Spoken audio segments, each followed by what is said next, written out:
Yesterday, Anthropic, the company behind Claude, announced that it has built an AI model so good at finding and exploiting software vulnerabilities that it cannot safely release it to the public. And then it gave exclusive access to 12 companies, all of them American. That's what we're unpacking today.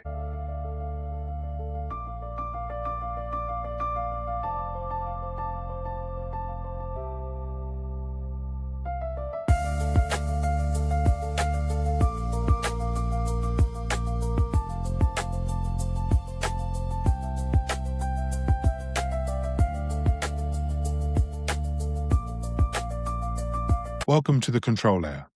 I'm Amr Altaf. This is a solo episode, so no guest today, because something happened yesterday that I think deserves immediate, careful analysis. Not hot takes, not hype, but analysis. Anthropic launched something called Project Glasswing, and alongside it, they revealed a new frontier model called Claude Mythos Preview. Now, I want to be clear about what makes this different from the usual AI announcement cycle, because we get a lot of those, and most of them don't warrant this kind of response. What's different here is that Anthropic is simultaneously saying two things that are rarely said together. They're saying we have built something extraordinarily powerful, and we are choosing not to release it. That combination, capability and restraint, announced in the same breath, is new. And the implications run much deeper than the headlines suggest. So let's start with the capabilities, because they are genuinely striking. Claude Mythos Preview is a general-purpose frontier model. It wasn't trained specifically for cybersecurity, but its coding and reasoning abilities have turned out to be so strong that it can find and exploit software vulnerabilities at a level that surpasses, in Anthropic's own words, all but the most skilled humans. Now, I know that sounds like marketing language. It isn't. Let me give you the specifics. In just a few weeks of testing, Mythos Preview autonomously identified thousands of zero-day vulnerabilities. That's flaws previously unknown to the software's own developers across every major operating system and every major web browser. That's right, every single one. 3 examples now to sort of really bring this home. The model found a 27-year-old vulnerability in OpenBSD. OpenBSD. Now, for those who don't know, OpenBSD is widely regarded as one of the most security-hardened operating systems in the world. It's used to run firewalls and critical infrastructure. This flaw had survived 27 years of expert human review. It allowed an attacker to remotely crash any machine running the OS simply by connecting to it, and Mythos found it. Second, a 16-year-old vulnerability in FFmpeg, which is a video encoding library embedded in an enormous amount of software globally. Automated testing tools had hit the relevant line of code 5 million times without catching the problem. 5 million passes. And Mythos caught it on, I guess, on the first try. And third, and this is the one that really makes you sit up, the model autonomously discovered and chained together several vulnerabilities in the Linux kernel. Not just found them individually, chained them. It escalated from ordinary user access to complete control of the machine. The Linux kernel runs most of the world's servers. On the cyber benchmark, Mythos scored 83.1% compared to 66.6% for Anthropic's previous best model. On SWE Bench Verified, which tests agentic coding, it hit 93.9%. These are not incremental improvements. This is a fundamental step change. And Anthropic's framing is unusually candid. They are saying openly, publicly, AI models have crossed the threshold. The cost, effort, and expertise required to find and exploit software vulnerabilities has dropped dramatically. And given the rate of AI progress, these capabilities will proliferate. That is Anthropic telling you that what Mythos can do today, other models, including models built by less scrupulous actors, will be able to do soon.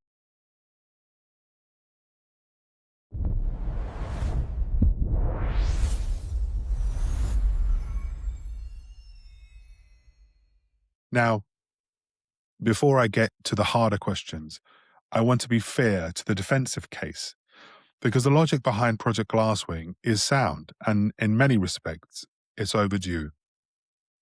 The global cost of cybercrime is notoriously hard to pin down.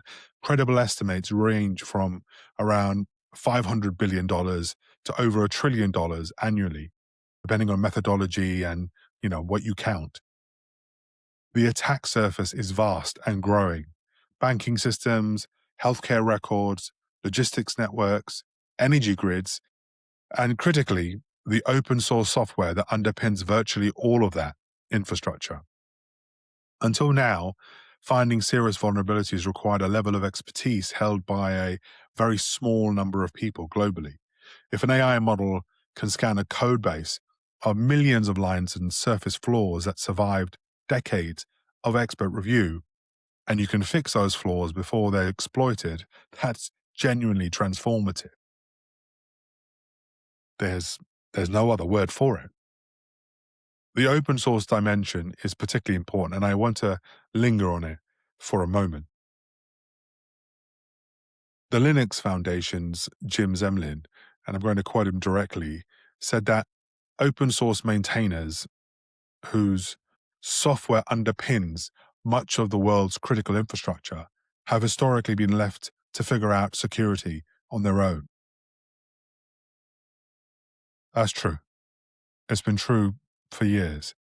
And it's a scandal, frankly, that we've tolerated it for as long as we have. Anthropic has committed $2.5 million to Alpha Omega and OpenSSF through the Linux Foundation, and $1.5 million to the Apache Software Foundation. Those are concrete numbers. They've also set up a Claude for Open Source program so maintainers can apply for access. If the maintainers of critical open source projects can access Mythos class scanning, the kind of scanning that catches bugs automated tools missed 5 million times, the downstream security benefits could be enormous. The broader coalition does make sense too. It makes strategic sense. The 12 launch partners, AWS, Microsoft, Google, Apple, Cisco, CrowdStrike, Palo Alto Networks, Broadcom, NVIDIA, JPMorgan, the Linux Foundation, and Anthropic itself, well, that's a big list, collectively touch a vast proportion of the world's software and infrastructure. If they systematically scan and patch their foundational systems, the aggregate reduction in attack surface would be significant, which would be a massive benefit for all of their customers and for us all. And Anthropic has committed $100 million in usage credits for Mythos Preview across this initiative. After the research preview, the model will be available to participants and, basically everyone, at $25 per million input tokens or $125 per million output tokens via the Claude API or Amazon Bedrock.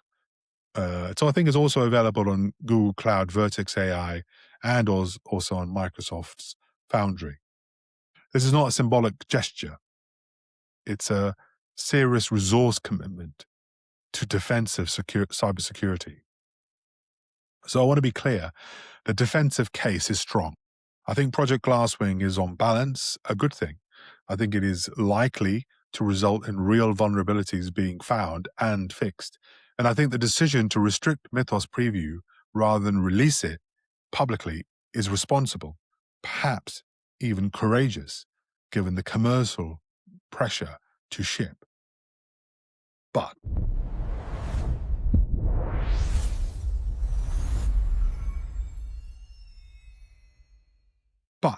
here's the tension at the heart of all of this. The same model that finds vulnerabilities can exploit them. And that is not a problem you can engineer away. Mythos Preview didn't simply identify the OpenBSD flaw or the Linux kernel vulnerabilities. It developed working exploits. In many cases, entirely autonomously, without human steering. It wrote a browser exploit that chained together 4 separate vulnerabilities. It found KASLR bypasses and race conditions in the Linux kernel and escalated privileges to root. Now, what does that mean? This is basically why Anthropic isn't releasing the model publicly. It's also why the company has been in ongoing discussions with US government officials about Mythos Preview's offensive and defensive capabilities. Now, Anthropic's stated plan is to develop safeguards. They use the phrase detect and block the model's most dangerous outputs and launch them with an upcoming Claude Opus model. Security professionals whose legitimate work is affected by those safeguards will be able to apply for something they're calling a cyber verification program. The question, and I think it's a genuine question, not a rhetorical one, is whether safeguards can ever be robust enough. The history of AI safety measures suggests a pattern. Capabilities advance faster than controls, and the specific challenge with cybersecurity capabilities is that the line between legitimate defensive research and offensive exploitation is often a matter of intent, not technique. The knowledge required to find a vulnerability and the knowledge required to exploit it are the same knowledge. The difference is what you do with it. CrowdStrike CTO Ilya Zaitsev captured the urgency well. He said, "The window between a vulnerability being discovered and being exploited by an adversary has collapsed. What once took months now happens in minutes with AI." That compression doesn't just apply to known vulnerabilities. It applies to the proliferation of models capable of finding new ones. DARPA saw this trajectory coming a decade ago with the original Cyber Grand Challenge in 2016. The AI Cyber Challenge in 2025 saw competing systems identifying 86% of synthetic vulnerabilities, which was up from 37% at the semifinals. So Mythos Preview presents another leap beyond even that. The direction has been clear for years. What's changed is the speed. And this brings me to what I think is the most important part of this story, and the part no one else covering this is talking about.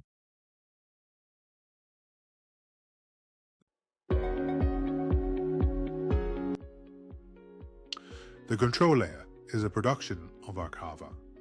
When AI agents act on your behalf, Arcava makes sure they do it your way, safely, accountably, and under your control.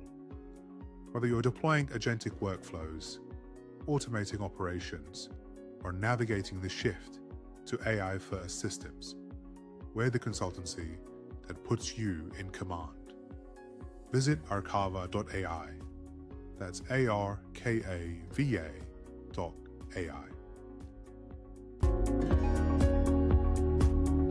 Let's look at the composition of Project Glasswing.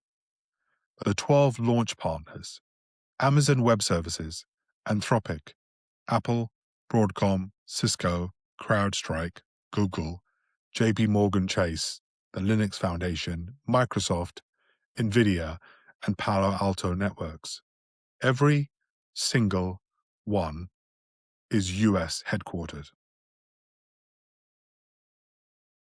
The 40-plus additional organizations given access are described as those that build or maintain critical software infrastructure. The announcement doesn't name them. Anthropic frames the initiative in the language of global defense, securing the world's most critical software, and references democratic states and the United States and its allies. But the practical reality is that the most powerful defensive cybersecurity tool ever created is, at launch, exclusively in the hands of American companies, subject to US government engagement and governed by US jurisdiction. Anthropic has been in, and this is their phrase, ongoing discussions with US government officials about Mythos Preview. There is no mention of equivalent engagement with the UK's National Cybersecurity Centre, no mention of ENISA, the EU agency for cybersecurity, no mention of any non-US government body. Now, this matters for several reasons, and I want to walk through them carefully, because this is not anti-American sentiment. This is structural analysis. First, critical national infrastructure does not respect corporate headquarters. The UK's National Health Service runs on software maintained by organisations in Project Glasswing. Our energy grid runs on it. Our financial services sector, our defence supply chain. When Mythos Preview finds a vulnerability in the Linux kernel or in a Cisco product, that vulnerability affects British systems as much as American ones. The question is whether UK defenders will have the same access to fix it at the same speed. And right now, the answer is, well, we don't know. Second, Anthropic's pricing model after the research preview. So $25 and $125 per million tokens means that even when access is theoretically available, cost and availability will be determined by a US company operating under US jurisdiction. For organizations in regulated UK sectors, the defense, financial services, or healthcare, the question of where your vulnerability data is processed and under whose legal jurisdiction is not academic, it's not theoretical. It's an operational risk question that CISOs need to be asking right now. And third, and this is the structural point, this is a pattern. The most consequential AI capabilities, whether in language, reasoning, or now cybersecurity, are being developed by US companies, deployed first to US partners, and shaped by US government engagement. The UK's position as a close ally does not automatically translate into equivalent access, equivalent timing, or equivalent influence over how these tools are governed. We've seen this before with cloud infrastructure. We've seen it with signals intelligence. We've seen it with semiconductor supply chains, and now we're seeing it with AI-powered cybersecurity. None of this is a criticism of Anthropic's decision to restrict Mythos Preview. On the contrary, I think the restriction is the right call. But responsible AI development and equitable access to AI-powered defense are two different things. Project Glasswing addresses the first. It does not yet address the second. And that is not a trivial gap when you are a CISO sitting in London, responsible for defending infrastructure that runs on the same software, facing the same threat actors, but without a seat at the table with the most powerful defensive tools. are being deployed. So where does this go from here? Project Glasswing is the beginning of something, not the end. And there are 5 things I'll be tracking closely over the coming months. 1, the 90-day report. Anthropic has committed to reporting publicly within 90 days on what the initiative has learned, vulnerabilities fixed, improvements made. The quality and transparency of that report will tell us all a great deal about whether this is a genuine public good or a carefully managed preview program with a press strategy. I'll cover it when it drops. And 2, non-US participation. Whether and how Anthropic extends Glasswing access to non-US governments, certs, and critical infrastructure operators. The announcement mentions an aspiration for an independent third-party body to host continued work. Who sits on that body, where it's domiciled, and who has voting power, that will matter enormously. And 3, the safeguards question. Anthropic's plan to launch new safeguards with an upcoming Claude Opus model is the critical dependency for any broader availability of Mythos class capabilities. If those safeguards prove robust, it opens the door to wider defensive use. If they don't, the argument for permanent restriction gets stronger, and so does the asymmetry between those who have access and those who don't. 4, open source uptake.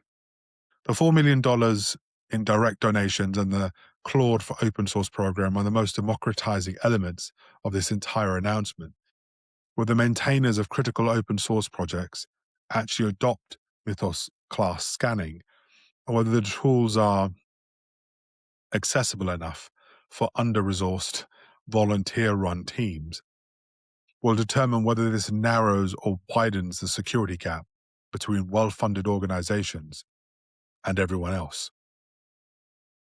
5, government response.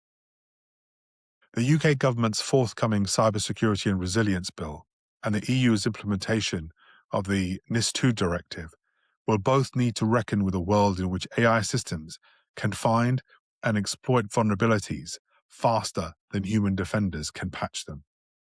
Whether policymakers are prepared for that shift, whether they even understand the scale of what's just happened, is an open question.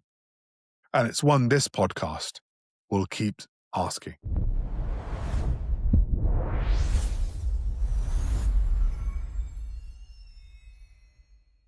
Here's where I land on this. Project Glasswing is the most significant cybersecurity announcement of 2026 so far. And it is arguably the clearest demonstration yet that frontier AI has crossed the threshold in offensive and defensive cyber capability. Anthropic deserves credit for the transparency of its approach. The decision to restrict Mythos Preview, to build a coalition rather than just race to market, to fund open source security work, these are the right instincts. This is how a responsible AI company should behave when it discovers it has built something dangerous. But the announcement also crystallizes a deeper tension in the AI era. The tools we most urgently need for collective defense are being built, controlled, and governed by a remarkably small number of actors in a single jurisdiction. For the UK, for Europe, for every democracy that depends on the same software infrastructure, the question is not whether Project Glasswing is a good idea. It is. The question is whether we are content to be downstream beneficiaries of American AI capability, or whether we intend to be active participants in shaping how that capability is deployed. That is not a question Anthropic can answer. It's one for all of us. That's it for today. If you found this useful, If it changed how you're thinking about this, I'd appreciate it if you shared it with one person who needs to hear it. That's how this grows. If you want the full written analysis with all the sources and references, it's up on the Substack now, the controllayer.arcava.ai. And if you're a CISO, a CTO, a policymaker, or anyone responsible for cybersecurity strategy in an organization that runs on the software we've just been talking about, and let's be honest, that's nearly all of you, I'd love to hear how you're thinking about this. Leave a comment on the Substack or find me on LinkedIn. I'm Amir Altaf. This is The Control Layer. I'll see you next week.